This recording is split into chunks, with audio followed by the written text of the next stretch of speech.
have been the Mossad spy headquarters that have been tried to be attacked by the Iranians. What's the situation like? Well, Megha, thank you very much for this interview. First of all, yes, we have indeed seen a barrage of unprecedented size that was fired directly from Iran to the state of Israel, and this barrage had ballistic missiles which carry, each one of them carry between 700 kilograms and 1,000 kilograms of explosives. It's a very lethal weapon that was used massively in an unprecedented attack in the history of warfare. Thankfully, thanks to the missile defense systems of the state of Israel, that are one of the best in the world, we have managed to thwart that attack together with our partners, the United States, first of all, to which we are very grateful, and other partners in the region that fought to protect the skies of their countries. So the result is that these missiles were shut down on the way, and those who hit mostly open areas and didn't cause any harm to life, first of all, except one Palestinian in Jericho that was killed, unfortunately, and didn't cause much damage also to property. Now, the IDF has also initiated ground operations in certain parts of Lebanon. Now, the top Hezbollah leaders have been eliminated. What is Israel's end goal, and is it to completely occupy Lebanon? Well, our goal is very specific, and it was defined by the Security Cabinet of the State of Israel. We want to have a situation in which our 70,000 residents of our communities in the north will be able to come back safely to their homes. And therefore, not only that we have taken the majority of the leadership of Hezbollah that has been refusing for the last 11 months to get to a ceasefire with Israel and to implement Resolution 1701 of the UN Security Council, we are also taking a targeted operation in the south to dismantle, uproot all the infrastructure that was built there for years and years by Hezbollah terrorists, an infrastructure that was intended, Megha, to create a situation in which thousands of terrorists invade the state of Israel at the same time. We have found out, our warriors, our fighters, have found out that the infrastructure even crosses the border underground to create a situation in which terrorists will be able to conquer northern Israel in an attack that resembles the 7th of October in the Gaza Strip. So we want to make sure that this threat is removed and we can restore calm on our border. We are not intending to occupy the entire Lebanese state. We are not interfering in the political future of Lebanon, but we are determined to restore peace and stability in our region. So how do you differentiate the ground offensive that was witnessed along the Gaza Strip against Hamas versus the moving of troops, the IDF, into the Hezbollah quarters and in Lebanon? Well, there are several differences. First of all, when it comes to the Gaza Strip, we have taken a decision that not only we're going to uproot all the terrorist infrastructure, but also we are going to make sure that Hamas cannot continue to control the Gaza Strip and cannot rearm and regroup. In Lebanon, the situation is different. The territory is much larger, and the size of Hezbollah was much bigger than the size of Hamas in the Gaza Strip. So we have completely neutralized the capabilities of Hamas in Gaza, and now we are neutralizing substantially the capabilities of Hezbollah that have accumulated almost 200,000 missiles, including accurate missiles. And according to reports, we've been able to significantly reduce the stockpile of long and medium range missiles of Hezbollah. Now we are concentrating in the short range, in those menaces that are coming from the immediate border that have forced us to evacuate the population that we want to bring back. Okay, and this is the first massive strike by Israel into Hezbollah headquarters since 2006. Questions will be asked when there is such a strong network and which has been widely spread within Lebanon along your borders on Golan Heights. Why did the strike did not come earlier? Well, because of two reasons. First of all, we were too busy with the Gaza Strip when we wanted to concentrate in neutralizing the threat in Gaza. The second reason is that we wanted to have a diplomatic solution. Look, we are a democracy. We're not looking for wars. We wanted to create a situation in cooperation with the United States and France that a ceasefire can be reached and have a verifiable implementation of Resolution 1701 that states very clearly that Hezbollah terrorists cannot reside south of the Litani River, which is a river that is close to our border. So once those efforts have failed, we had no choice but to take care of our security, take care of our people that are uprooted, and therefore we are going to clean up that area. We're going to prevent a situation that such an attack will be possible in the future. Okay, coming back to the calibrated strikes that have been done by Israel on by Iran on Israel. April was the first time the drone attacks hit Israel. Now the ballistic missiles that have obviously tried to cause damage, they have been intercepted. Is there going to be an all-out attack on Iran by Israel, and what will it entail, or are those attacks going to be calibrated? So first of all, our Prime Minister has already stated that Iran will pay a price. What price, it's yet to be determined. But at the end of the day, I think that I disagree with your term of calibrated, because such an attack by a country like Iran that is controlled by a rogue regime, a radical regime, that has sworn to destroy the state of Israel. Such an attack, a direct attack that is unprecedented in history when it comes to the quantity of drones and missiles, when it comes to the ballistic missiles that have fired. That is something that is completely unacceptable. It's a flagrant violation of international law, and Israel has not only the right, but also the duty to confront that. But because imagine, Mega, a situation in which Iran will be allowed to continue terrorizing the region by not being retaliated. That means that any country, any rogue regime that chooses to terrorize other countries is basically allowed to do it. So we are calling for international pressure on Iran. I think that people have been for too long smiling to this country, trying to appease it, but enough is enough. Such flagrant violations have to be addressed. And when we started taking away these proxies that Iran has created around us, like Hamas, like Hezbollah, finally their true face came out. We now understand, and the world understands, that Iran is standing behind these terrorist organizations.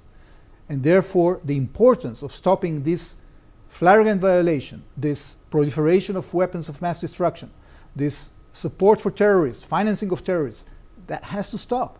If we do not retaliate, the consequences, not only for us, but for the region and for the world, will be very dire. How do you view the US sanctions and the UN sanctions that had once been imposed were rolled back? Do you think that has then made Iran more powerful to allow for its proxies to be getting military and financial support? Absolutely.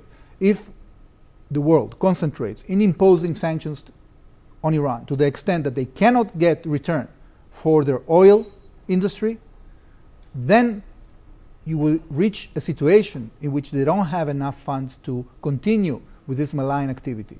The Iranians have been getting, in the last 4 years, more than $250 billion out of their oil industry, and that actually helped them to create this machinery of terror and murder that they are promoting in our region. There is three-front war you're battling right now. One is Hamas. But the three front that is, actively at this point of time being spoken about, missiles, ballistic missiles and strikes that are being witnessed. One from, we saw what happened in between Hamas and Israel. We've taken a look at Hezbollah, and how do you then go ahead and tackle the Houthi attacks that are coming in from Yemen?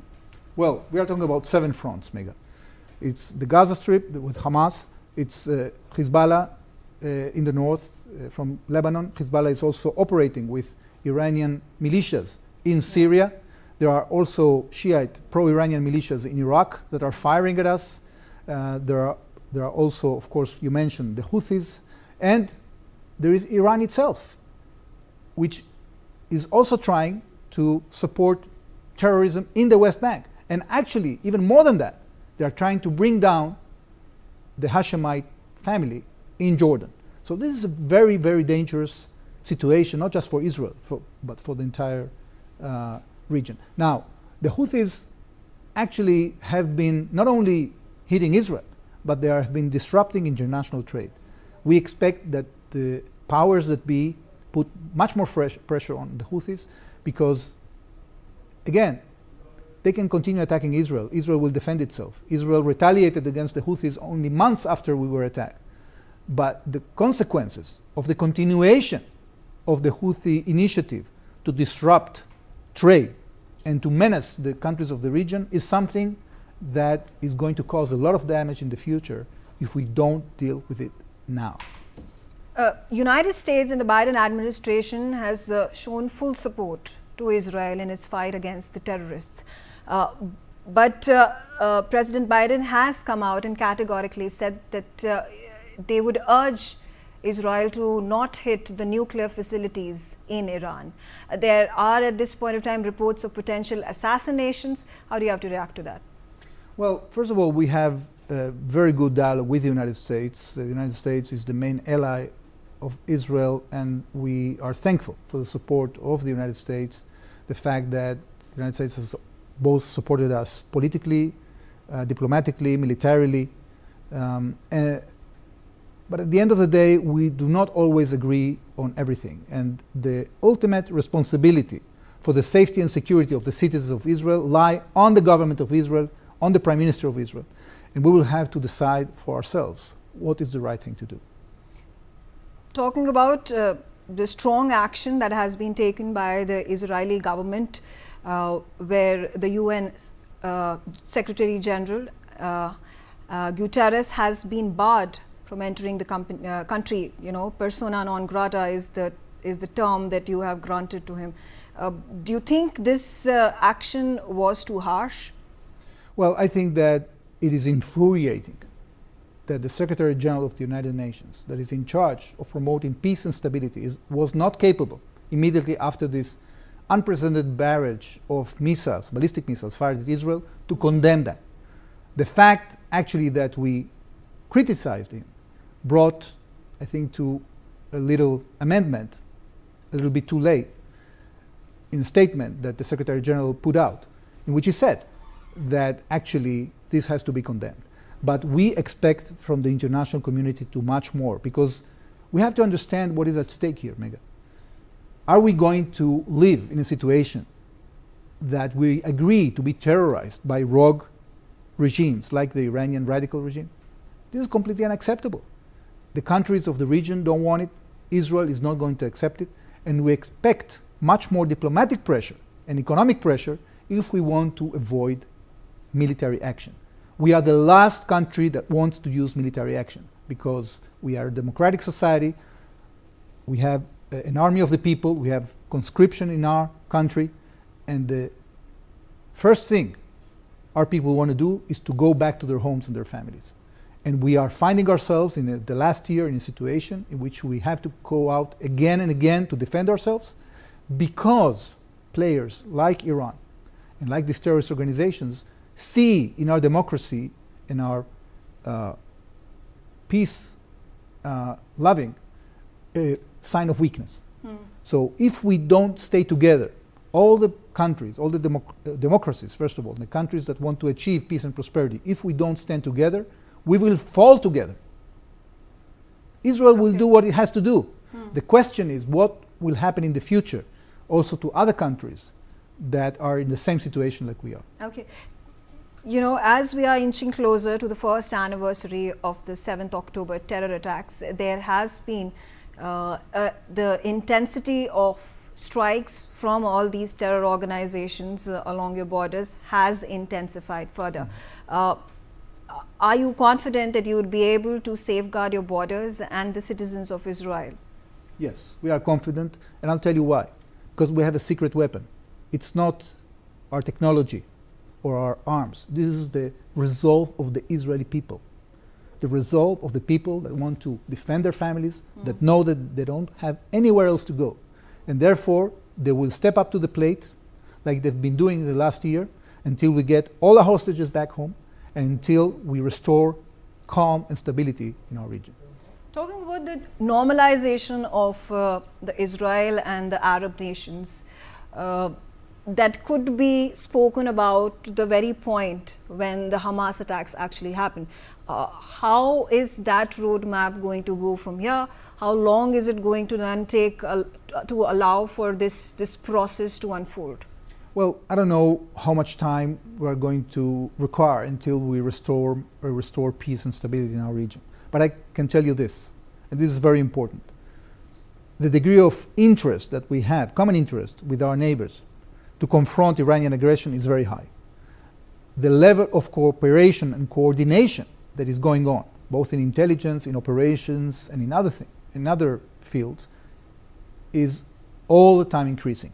So I'm very confident and very optimistic that once this war is over, we'll be able to re-engage in order to better the conditions of the people of our regions, because this is what we are all about. Building our lives, creating prosperity, and we have a coalition of countries under the American umbrella, with the support of countries in Asia, in Europe, that want to create these bridges, want to create a corridor of stability in the Middle East. And we have proved in the past that we are capable of doing peace with Egypt, with Jordan, with the UAE, with Bahrain, with Morocco, with Sudan. We are going to achieve peace because we are determined and we have a common interest to fight those who want to destroy our world, want to oppress our people and their own people, by the way. So their days are over. Okay. And we have shown with our determination that we're capable of cutting these tentacles of the Iranian octopus. Talking about, unfortunately, what has been happening in America and other parts of the world, there are these anti-Israel and anti-Jew protests, even in some of the most established elite Ivy League colleges and universities have seen students as well as professors and deans coming out supporting their chance for the Arabs and for the people of Palestine and the kind of atrocities they have been facing. There have been millions and millions of people who've died. What's your opinion? Why is it that there is so much clamor for Hamas, not for Hamas, but for Palestine and the people of Palestine? Well, first of all, I think the people of the Palestinian people, like Israelis, they deserve a decent life. Okay. And we've been offering in the last few decades several very generous offers for the Palestinians to rule themselves and create their own state. The problem here is with the radical elements. You have a situation in which a lot of money is coming to these universities from countries like Qatar and other countries that are promoting the agenda of the Muslim Brotherhood, that are trying to create delegitimization of the state of Israel, and they have gained a lot of ground in some universities in the United States. But you know what? This is very interesting. The fact that these radical elements now are coming out in the United States is creating a huge backlash against them in the American public. In the United States, Israel enjoys the support of 80% of the population. And they are seeing that these radicals are not only existing in the Middle East, they are existing also in their country. And they have to find a way to confront it. Okay. Because if you don't confront it, at the end of the day, you will have the same problems that you have in the Middle East or West Asia. You're going to have it in the United States and Europe as well. There are also questions being raised on the US-NATO security. Can this be interlinked to the Ukraine-Russia war? There is at this point of time a lot of talks about a nexus, an axis that is being built where there's Russia, Iran, China, and Iraq and other of these countries in the Middle Eastern region. And what's Israel's view on this? And can there be support shown by the NATO nations and allies in your fight? Indeed, there is a concern. There's no doubt that Iran has been getting closer to Russia, especially because they are supporting them in their war against Ukraine, and they have been supplying drones and missiles and the means to produce them. So this is a great concern. We are actually wrapping up our cooperation with NATO. We are ready to work, like we are working with India, on many defense issues in order to meet common challenges. Okay, and finally, before I let you go, Ambassador, what is your plea to the international community, particularly countries which have the heft to ensure that your safety and interests are safeguarded, particularly when you say that Iran is the enemy that you need to directly confront? Well, we have no choice but to directly confront them because they have been attacking us directly. So this is a very important mission that we have. This is a very significant moment in the history of our region, and the entire world is looking at what's going on because they know that if Israel does not do what it has to do, the repercussions for the region will be dire. Okay, all right. Thank you, Ambassador Reuven Azar, for joining me on the telecast and sharing your views. On that note, I slip into a short break. Thanks for watching NewsX.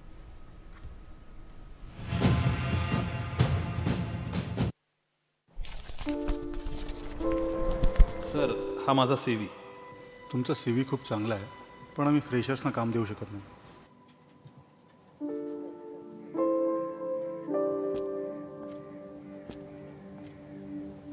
आई वडिलांच्या या इच्छा आम्ही कधी पूर्ण करू शकेन का?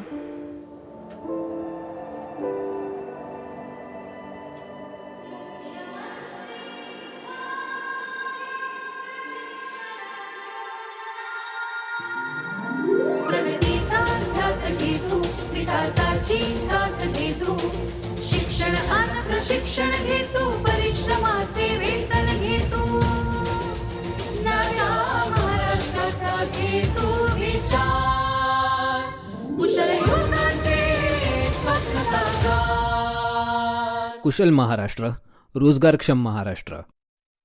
लोग इस बात को चाहते हैं कि हरियाणा में ये डबल इंजन की सरकार मिलकर के गति को, विकास के कार्यों को और तेजी करें. दैट स्लोगन, ना जात पर ना पात पर मोहर लगेगी हाथ पर. आप अगर काले कानूनों को लाने का दोबारा षड्यंत्र करेंगे तो किसान चुप नहीं बैठने वाला. और जनता जो है वो फैसला करेगी कि आगे 5 साल के लिए उनका नेतृत्व. सर, हा माझा CV. तुमचा CV खूप चांगला आहे, पण आम्ही फ्रेशर्सना काम देऊ शकत नाही.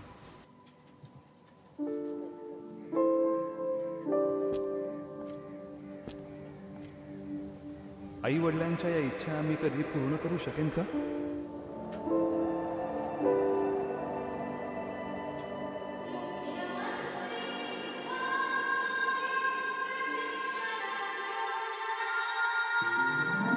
प्रगतीचा ध्यास घेतो, विकासाची कास घेतो, शिक्षण आणि प्रशिक्षण घेतो, परिश्रमाचे वेतन घेतो, नव्या महाराष्ट्राचा घेतो विचार, कुशल युवकांचे स्वप्न साकार. कुशल महाराष्ट्र.